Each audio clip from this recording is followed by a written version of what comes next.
Merci de nous rejoindre pour cette dernière partie de l'Africa Newsroom. L'écrivain Raphaël Elono et Jean-François Akandi-Kombe sont toujours avec nous. Et on poursuit cette émission par notre Zoom Culture et Société consacrée aujourd'hui au marché du livre d'occasion.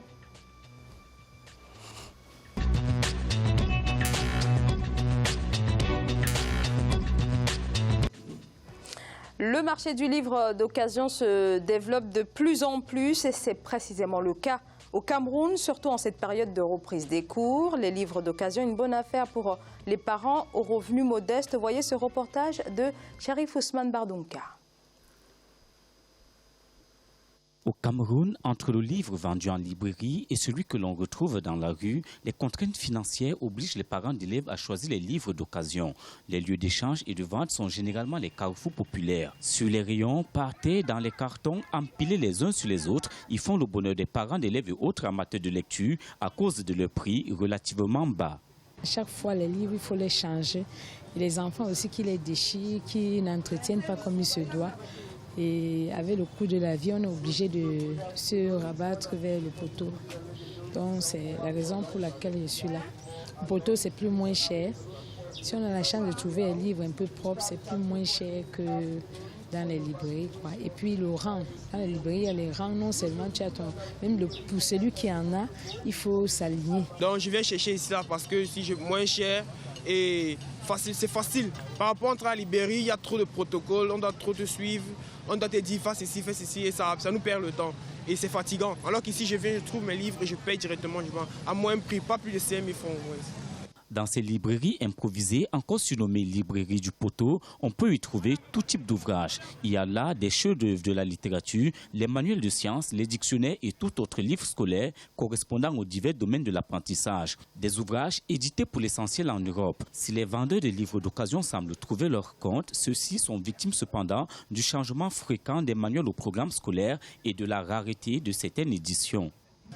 Ces années-ci, le livre devient tout autre chose, puisque on constate maintenant qu'il y a une multitude de livres qui apparaissent au programme et ça nous met vraiment en difficulté, franchement en difficulté, parce que la majeure partie des livres se retrouvent en librairie. Bon, ce qui fait que ça contrarie notre activité. On trouve moins de livres de seconde main maintenant au poteau. Si ce n'était pas le fait que les livres changent de programme au quotidien, je crois que les parents trouveraient leur compte ici. Voilà, donc c'est un peu ça. Le marché du livre au Cameroun pour l'année scolaire 2017-2018 devrait tourner autour d'un chiffre d'affaires de 50 milliards de francs CFA. 745 livres ont été homologués et le marché est quasi dominé par les éditeurs européens, notamment les Français Larousse, Robert, Nathan et Edicef, qui monopolisent plus de 70% des manuels scolaires inscrits au programme. Les éditeurs locaux se contentent d'à peine 5% du marché. Les autres parts, estimées à un peu plus de 25%, sont détenues par des éditeurs anglo-saxons qui alimentent le système anglophone. Raphaël Elono, là, notre journaliste Sharif Ousmane Bardunka s'est penché surtout sur les manuels scolaires, mais de manière générale, le livre d'occasion représente un élément très important du commerce des livres. Comment cela se traduit en termes de vente? En termes de vente, pour vous dire sincèrement, cette librairie du poteau, c'est un lieu de vie. C'est un lieu de vie tout comme une librairie qui a pignon sur rue quelque part. Mais il se passe qu'au Cameroun, il y a une espèce de mafia. Il y a une dame ou un jeune homme qui a évoqué ça ici, que chaque année, les livres changent. Chaque année, les livres changent. Et en librairie, vous ne pouvez pas acheter un livre à moins de 8 000 francs CFA. Et ce n'est pas toutes les familles. Je fais partie de ceux-là, à l'époque, qui allait à l'école qu'avec des livres d'occasion que j'achetais au poteau parce que j'étais incapable d'aller les acheter à la librairie. Quand bien même ils font leur mafia avec le livre, si au moins le livre était accessible à tous, parce qu'il faut amener les enfants à lire. La lecture, c'est un moyen d'émancipation formidable. Quand vous avez un morceau de livre en main, vous rentrez directement en contact avec l'autre. Parce que, essayez de voir ceux qui parlent de notre culture. Ils parlent avec elle avec un mépris. On a l'impression que nous sommes des cancres culturels. C'est-à-dire, il y a des allégations mensongères, des clichés. À travers un livre, on connaît un peuple. Parce que la littérature, c'est la respiration d'un peuple, c'est son identité.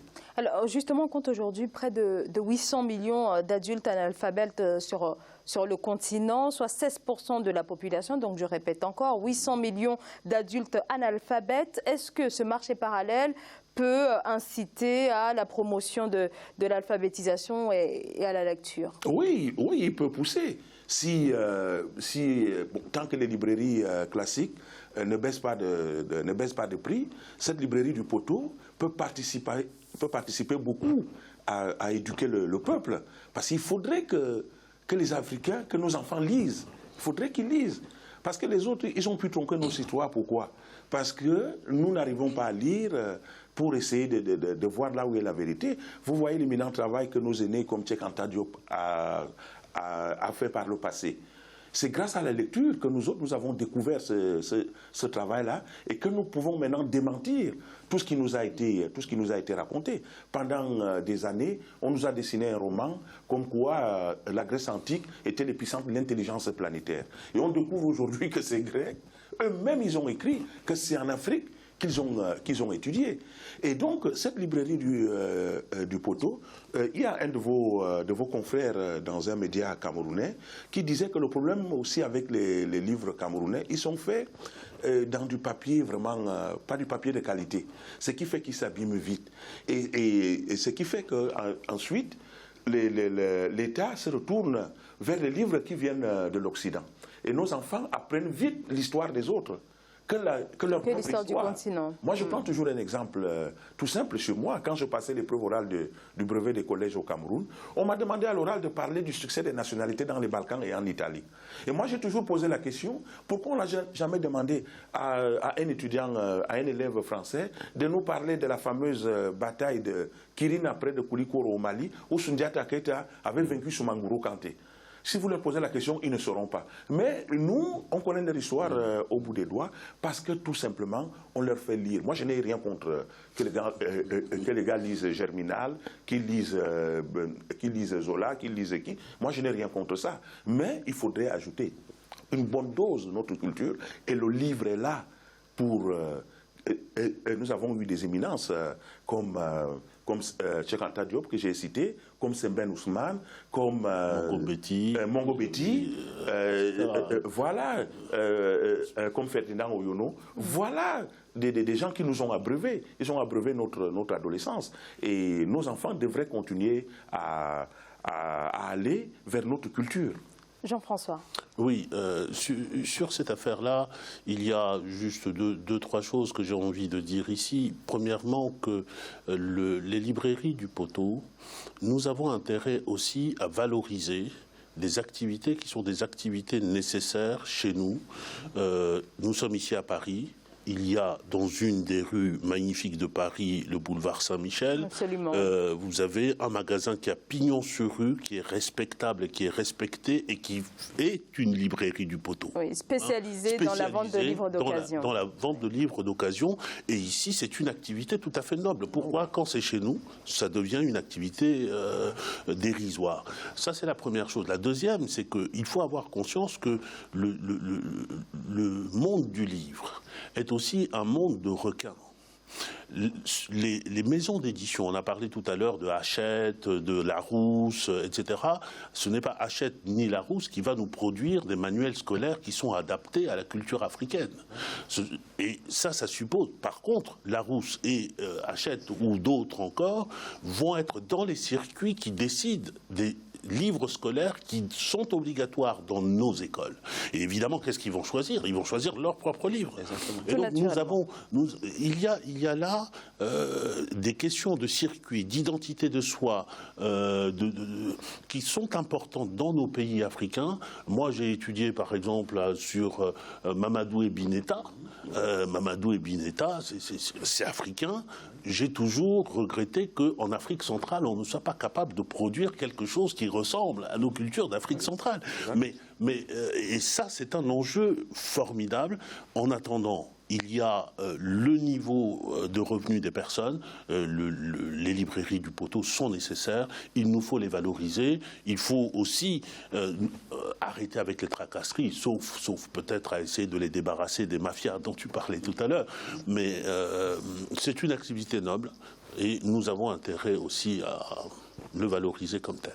Une question sur les prix quand même, au niveau des coûts. Dans certains pays, la loi sur la conformité des prix ne s'applique qu'aux livres neufs. Qu'en est-il des livres, des manuels d'occasion? Qu'est-ce que cela entraîne au niveau des prix, le fait que ces librairies aient le choix de déterminer le prix pour tel ou tel livre? Oui. Au niveau du poteau, c'est le pauvre vendeur qui est là au poteau, c'est lui-même qui fixe ses prix et il a intérêt à les fixer moins cher par rapport à la librairie. Sinon personne ne fait le tour chez lui. Donc les prix sont parfois même ceux de la librairie.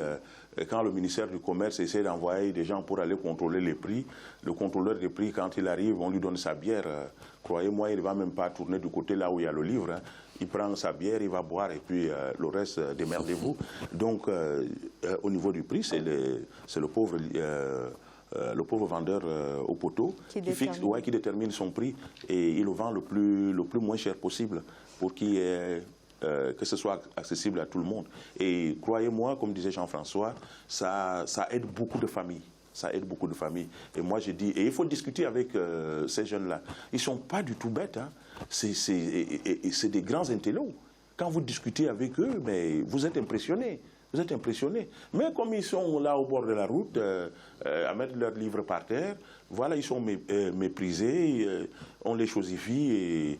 Or, c'est eux qui portent cette nation-là, nos nations, et qui amènent nos enfants quand même à s'abreuver. Et il y a un triptyque qu'il ne faut pas oublier. Nul ne peut se développer dans la langue d'autrui, dans la religion d'autrui, dans la culture d'autrui. Il faut toujours avoir... Parce qu'on est en route vers l'émergence.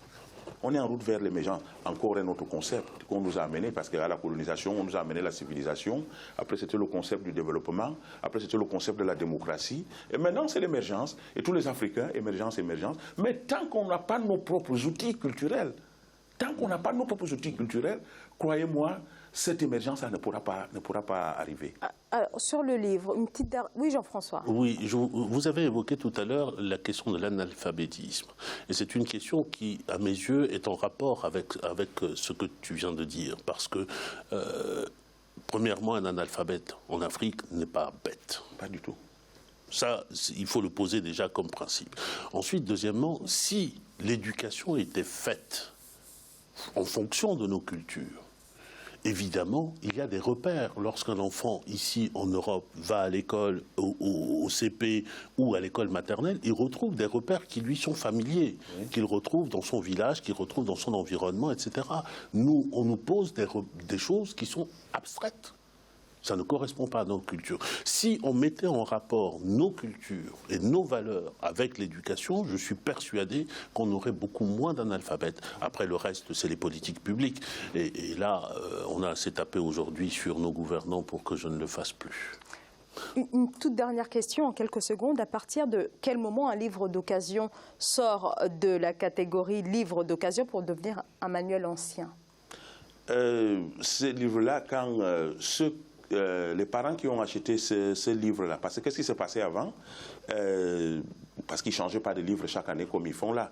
Un livre, beaucoup de générations d'enfants dans la famille pouvaient l'utiliser. Et au bout, par exemple, de la 3e génération, 4e génération, il commence à devenir un livre qui rentre dans la collection. Très bien, on arrive donc au terme de cette émission. Merci Raphaël Elono pour votre expertise tout au long de cette émission. C'est moi qui vous remercie, madame, et je profite ici pour embrasser ma bien-aimée Cécile Elono, mes 2 princesses, Chelsea et Maïva, et mon petit prince Mathis, et mon frangin qui est au village au Cameroun, à Baba, qui vous regarde en ce moment. Je lui dis salut Mvogo, je t'embrasse, je t'aime frangin. D'accord, alors je rappelle donc Raphaël Elono, écrivain camerounais. Merci à vous Jean-François Akandji Combé pour votre décryptage de l'actualité. C'est moi qui vous remercie Zahra et je remercie à l'avance notre ami de l'invitation qu'il me fait d'aller à son village. Il ne l'a pas encore fait, mais j'ai hâte d'y être. Merci à tous et bonne soirée. Merci à vous également de nous avoir suivis. À demain.